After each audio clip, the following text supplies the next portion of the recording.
How many sales are you losing because your customers are getting lost in the process?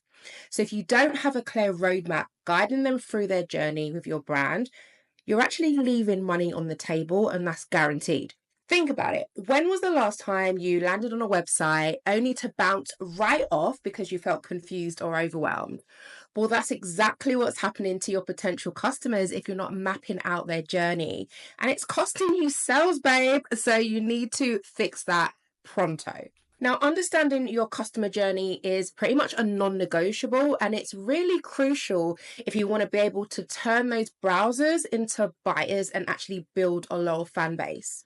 So, the customer journey is pretty much like a story, and it pretty much unfolds with every interaction that someone has with your brand. And that's why it is so important.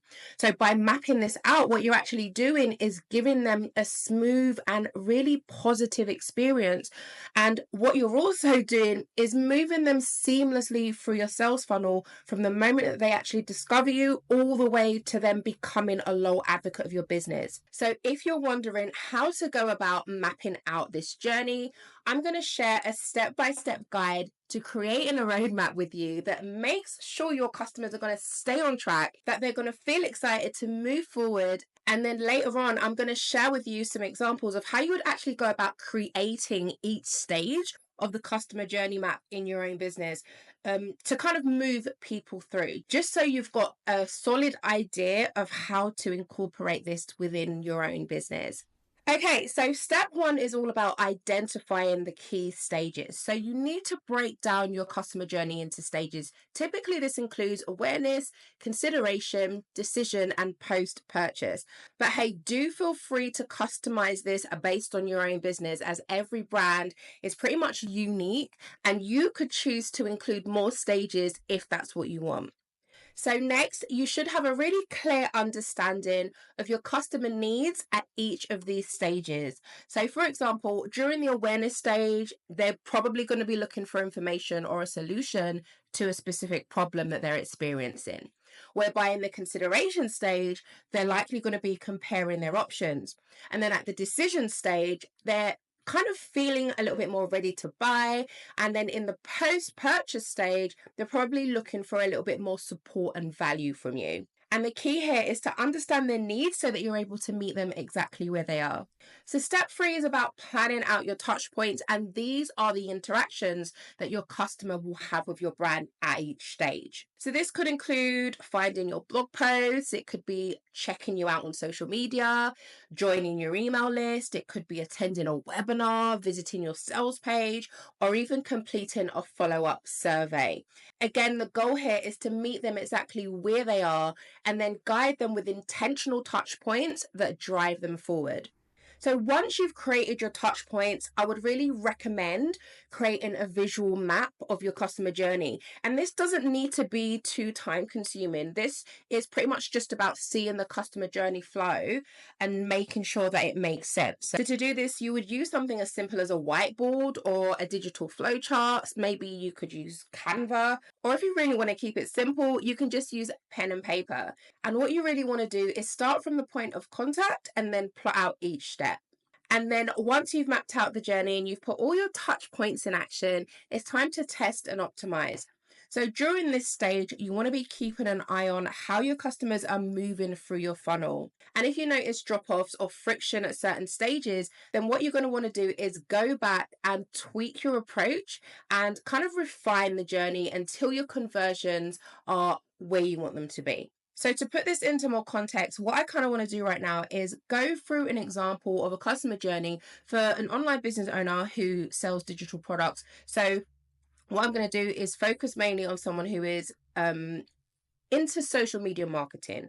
So the example that I'm going to use kind of breaks down some of the customer journey into key stages, and this shows you the actions that you, the business owner, might take, as well as the customer's experience at each stage. So as you follow through with this example, what I want you to do is kind of start to think about your own customer journey and how you could customize it to serve your own customers.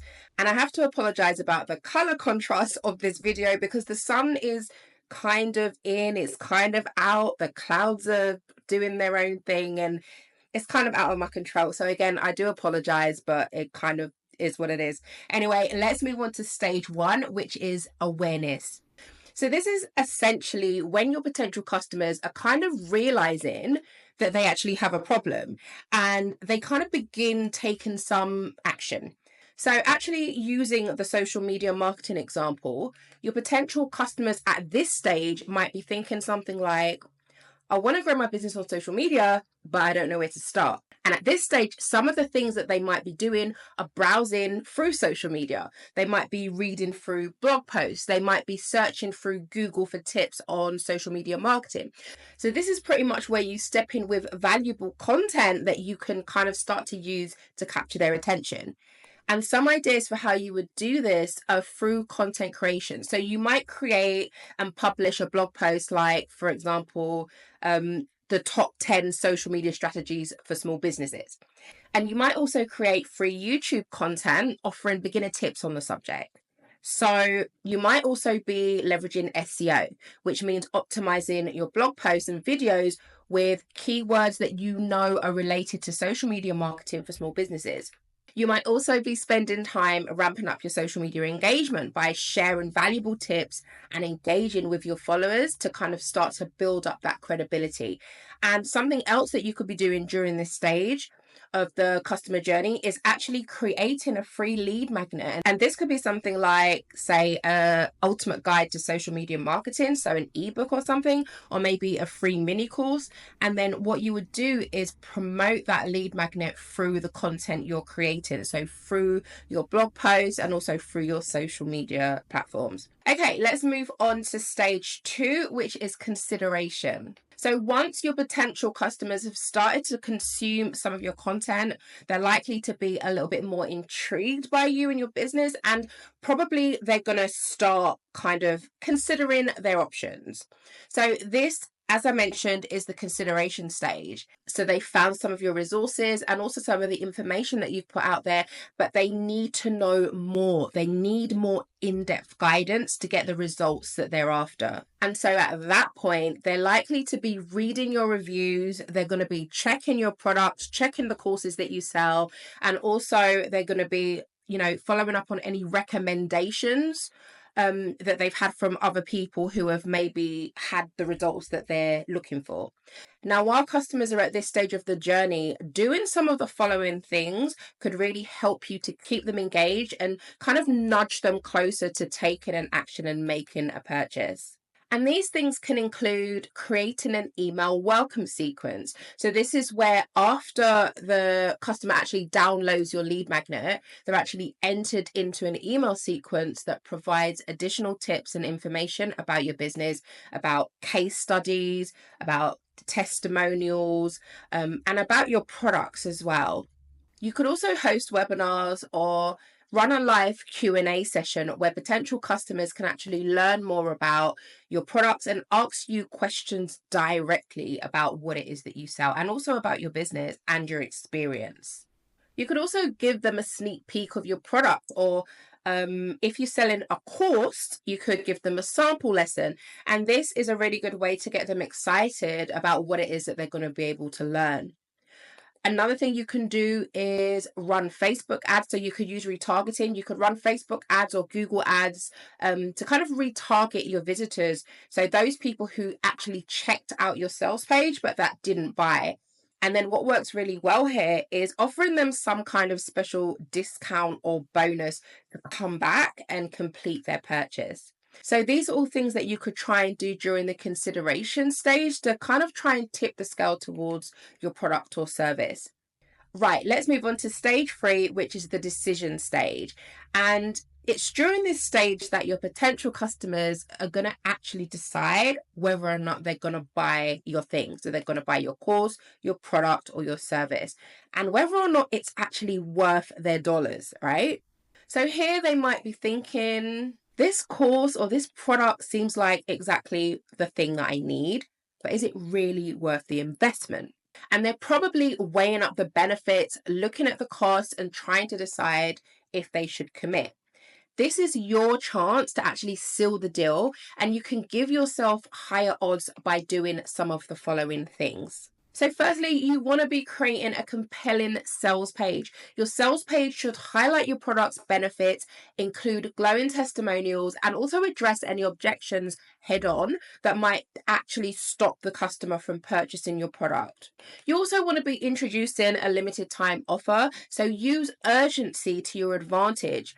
Offer a time sensitive discount or bonus like a one-to-one coaching session or a strategy session, and this is pretty much to encourage immediate action.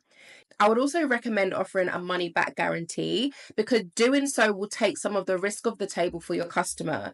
So you could consider adding like a 30-day or even a 14-day money back guarantee, which could kind of give them peace of mind and make the purchase less risky for them. And then lastly, you want to use urgency and scarcity tactics like countdown timers, limited spots available, or special pricing to kind of motivate that buy-in decision. So the next stage is the purchase stage, so stage 4. So let's assume that your customer has actually gone ahead and made a purchase. So the customer journey doesn't stop there. Now's the time to kind of make them feel really good about their purchase. And you can do this by having an amazing onboarding process in place. You know, the last thing you want your customer to be experiencing during this stage is buyer's remorse.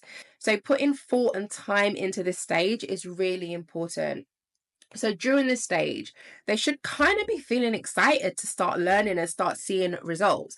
This is where you would literally roll out the red carpet for your customers. And this starts with your thank you page. So after the purchase, you really want to be directing your customers to a thank you page that congratulates them and that provides instructions on how to access the course or product that they just purchased from you. You also want to be sending some kind of onboarding email. And this could be a welcome email with a personal note, product access details, and also tips for getting started. Next, provide them with a community invitation. So invite them to join a private Facebook group or a private community forum where they can actually get questions answered and also network with other members of your community. So doing some of these things is a really good way to start making your customers feel good about their purchase, which in turn makes them advocate your business, which is exactly what you want. So the fifth part in this customer journey is the post-purchase stage. And at this stage, your customer is moving through your product and hopefully applying what they're learning. And so now it's your job to actually keep them engaged, to keep them feeling motivated, and also to keep them seeing those results. So you want them to continue feeling supported and motivated and make sure that they are actually engaging in your community and seeing progress. And you can keep them nurtured and on track by sending them regular check-in emails. So what you can do is send periodic check-in emails to kind of offer them encouragement, to remind them of some of the key modules if it's a course that you're selling, or maybe some other valuable information, and also to highlight the success stories from some of the other people that have bought your product. And this is just to motivate them and just to keep them feeling inspired. This is also a great time for you to present an upsell. So once they've actually completed your course or they've had your product for a while, you can consider offering an upsell such as an advanced course or another product or a coaching program, or something exclusive, maybe another resource or whatever. But this is a really good time for you to kind of make another sell and to increase your customer order value. This is also a good time to request those testimonials. And this is super, super important. So make sure you're reaching out for feedback and asking for testimonials and also case studies so that you're able to use them to attract future clients, right? To attract future students or customers. This is so, so, so important. And this is going to help your business grow. So don't skip this. Lastly, you could introduce a referral program that rewards them for bringing in new customers. Again, this is a great way to kind of get new customers in the door and continue the relationships that you have with your existing customers. Now, the final stage is advocacy, and this is kind of where the magic happens. So if you've done all of the other things right, so all of the other stages right, your customers are going to become your biggest advocates. And this is where your customer is probably thinking something like, I've learned so much and I'm seeing real results. I'm definitely a fan of this brand. And they're likely going to be sharing their success stories. They're going to be referring their friends and family and staying engaged with your brand. And at this point, you want to keep the love alive. So you can reward your customers with exclusive content, with discounts on future products, or on early access to maybe your new products or new courses. You can request surveys and feedback. So this again is really important. Gather feedback through surveys to kind of learn how to improve your future products. This is how we continue to grow as a business, and this is how we continue to improve. You should also be pushing community engagement. So try to stay as active as possible in your communities, and also continue to answer questions that your community has about your product or about your business or about anything else that's relevant to what it is you're selling. So the more ongoing support that you can provide, is the easier it's going to be to maintain and build relationships with your community members, and also get those repeat purchases, because again, that's what we want. Now, by mapping out your customer journey in this way, you're creating a seamless, personalized experience that's able to guide your customers from the first interaction that they have with your business or brand to actually becoming your lifelong advocates. Now, remember that this is an ongoing process. So as you learn more about your audience, and as you see how they interact with your business, it's important that you do continue to refine and improve your customer journey. Mapping out this journey is about seeing the world through your customers' eyes. It's about understanding their needs, their emotions, and their challenges at each stage, and actually crafting a journey that guides them through your funnel, meeting them exactly where they are. Thanks so much for watching. If you found this video useful and you're ready to dive deeper into how you can use your customer journey map to create high converting sales funnels that can transform your business, be sure to check out my next video, which is a complete guide to understanding sales funnels, where I'll be going step by step through building your funnel, including what each stage looks like, how to use it to move customers seamlessly from curiosity to purchase, and how to make your funnel work on autopilot. So I'll see you in the next video.